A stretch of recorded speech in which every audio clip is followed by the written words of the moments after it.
పాండురంగా,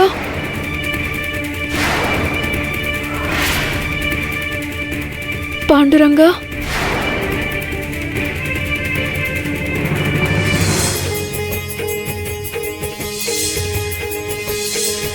తిను.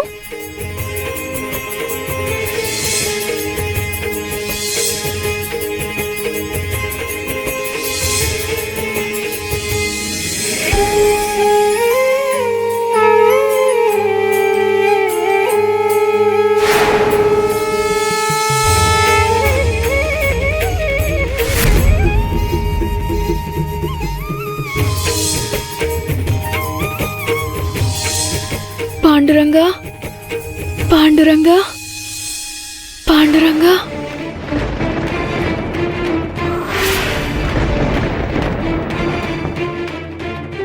పాండురంగా, పాండురంగా, పాండురంగా, పాండురంగా, పాండురంగా, పాండురంగా.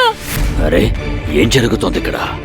ఈ అమ్మాయిని నేను ఎందుకనే వశపరుచుకోలేకపోతున్నాను? వశీకరణ ఎందుకు పనిచేయట్లేదు? ఈ పిల్లలో ఎటువంటి మార్పు లేదు. లేవక కూర్చో. ఎందుకు లేచావు? కూర్చో. కింద కూర్చోమన్నానా? దీన్ని చూడు, దీన్ని చూడు. దీని మీద దృష్టి పెట్టు. దీన్ని చూడు. అటు ఇటు చూడకూడదు, సూటిగా దీన్నే చూడాలి. చూడు.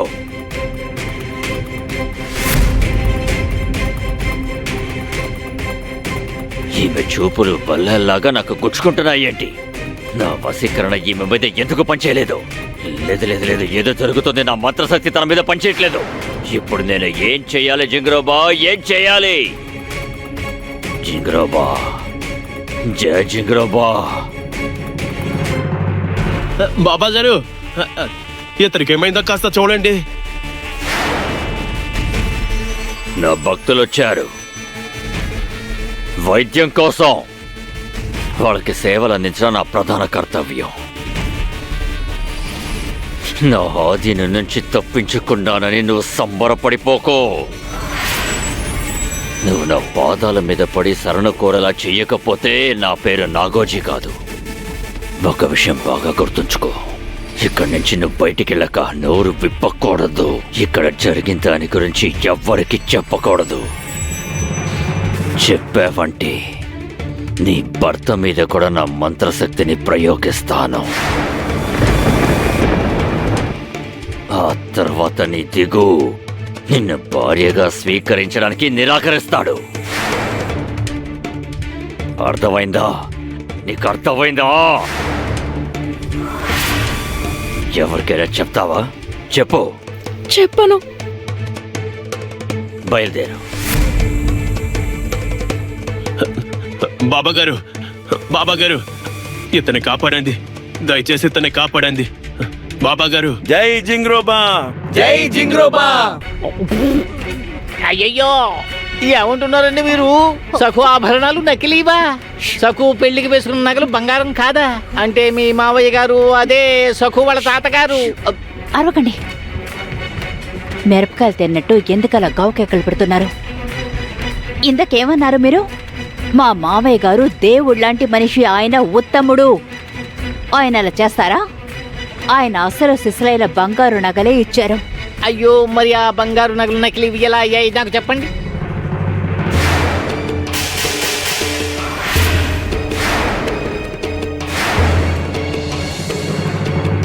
ఏం చెప్పమంటారు?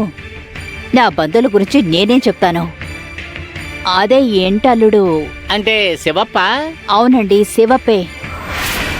మీకు బాగా తెలుసు కదా, పాప కుటుంబం అప్పుల్లో పూర్తిగా కూరుకుపోయింది. అందుకే శివప్ప గారు బంగారు నగల్ని రహస్యంగా అమ్మేశారు. ఆ సమయంలోనే నేను సక్కుకి సంబంధం తీసుకొచ్చాను. మంచి సంబంధం వదులుకోలేరుగా. మా పిన్ని 4 రోజుల్లో పెళ్ళంది. ఏం చేస్తారు? వాళ్ళ దగ్గర డబ్బు లేదు, నగలు కూడా లేవు. ఇంకేం చేస్తారు? పెళ్లి కూతురికి నకిలీ ఆభరణాలు చేయించి వేశారు. అయ్యో సత్యభామ గారు, ఏమంటున్నారు మీరు? మీరు నాకు చాలా పెద్ద శుభవార్త చెప్పారండి. ఏమనుకున్నారండి? ఎప్పుడో జరిగిపోయిన విషయం ఇప్పుడు గనక బయటపడితే ఆ శివప్పని కాదు, మా పిన్ని నన్నంటుంది. ఇలాంటి సంబంధాన్ని నా కొడుకెందుకు కుదిర్చావంటుంది. అయ్యో లేదండి సత్యభామ గారు, మీరు వాళ్ళకి మంచే చేశారండి. మీకు మాత్రం తెలుసా ఏమిటి వాళ్ళు దొంగలని? పాపము భలే, ఎంత మంచి వార్త చెప్పారు. మీరు నా జీవితాన్ని బంగారమయం చేశారు. నేను ఈ విషయాన్ని మీ పిన్నికి చెప్పి సఖుని మట్టి కనిపిస్తాను. సక్కు క్షేమంగా తిరిగొస్తుందా? వీళ్ళు తన నిజాయితీని శంకించి తన పాదానికి నూనె రాశారు. పాపం సక్కు చాలా మంచిది. తల మీద అగ్ని కలశంతో ఒంటరిగా అడవి మార్గంలో గుడికి వెళ్ళింది. అందరూ ఇది మర్చిపోయారా? తను తప్పు చేసినా చేయకపోయినా అమ్మ శిక్ష వేస్తే తను అనుభవిస్తోంది. అసలు అమ్మ ఎందుకిలా ప్రవర్తిస్తోంది? ఇక బాబాగారు, ఆయనే కదా సకుని కోడలుగా చేసుకోమని అమ్మని ఆజ్ఞాపించారు. ఇప్పుడు ఆయనెందుకు సకుని ద్వేషిస్తున్నారు?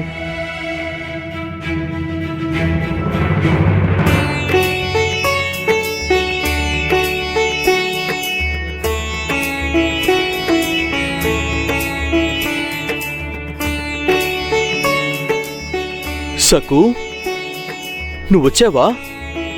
క్షేమంగా ఉన్నావు కదా? నువ్వు ప్రాయశ్చిత్తాన్ని సక్రమంగా పూర్తి చేస్తావని తెలుసు. ఇది కఠినమైన శిక్ష కదా, అందుకే ఆందోళన పడ్డాను. నీకోసమే ఎదురుచూస్తున్నాను. నిన్ను చూసిన తర్వాతే నా మనసు కుదుట పడింది. నీ భర్త మీద కూడా నా మంత్రశక్తిని ప్రయోగిస్తాను. ఆ తర్వాత నీ దిగు నిన్ను భార్యగా స్వీకరించడానికి నిరాకరిస్తాడు. సకు, అరే ఎందుకు నా వంకాల చూస్తున్నావు? నేను నీ గురించి ఆందోళన పడకూడదా? అంత దూరం ఒంటరిగా కుంటుకుంటూ వెళ్ళావు, ఆందోళన ఉంటుంది కదా. నువ్వు చాలా ధైర్యవంతురాలివి, అందుకనే ఈ సంకల్పాన్ని నువ్వు పూర్తి చేయగలిగావు. నువ్వు చాలా శ్రమపడ్డావు కదా. అలసటగా ఉందా? నేను శ్రమపడిన మాట నిజమే, కానీ మీ పలకరింపు నా బాధనంతా పోగొట్టేసింది. నేను పడిన కష్టమంతా మర్చిపోయాను. నాకు సంతోషంగా ఉంది. మనసులోని భారమంతా దిగిపోయింది. సక్కు, నేనెప్పుడు నీ మీద అరుస్తాను కదా, కానీ కన్నీళ్ళు.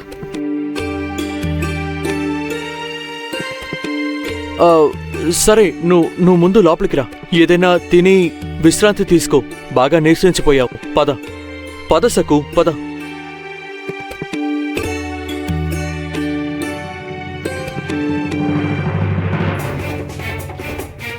రండి, వచ్చారా యువరాణి గారు? భలే, నీకు స్వాగతం పలకటానికి యువరాజు బయటే ఉన్నాడు.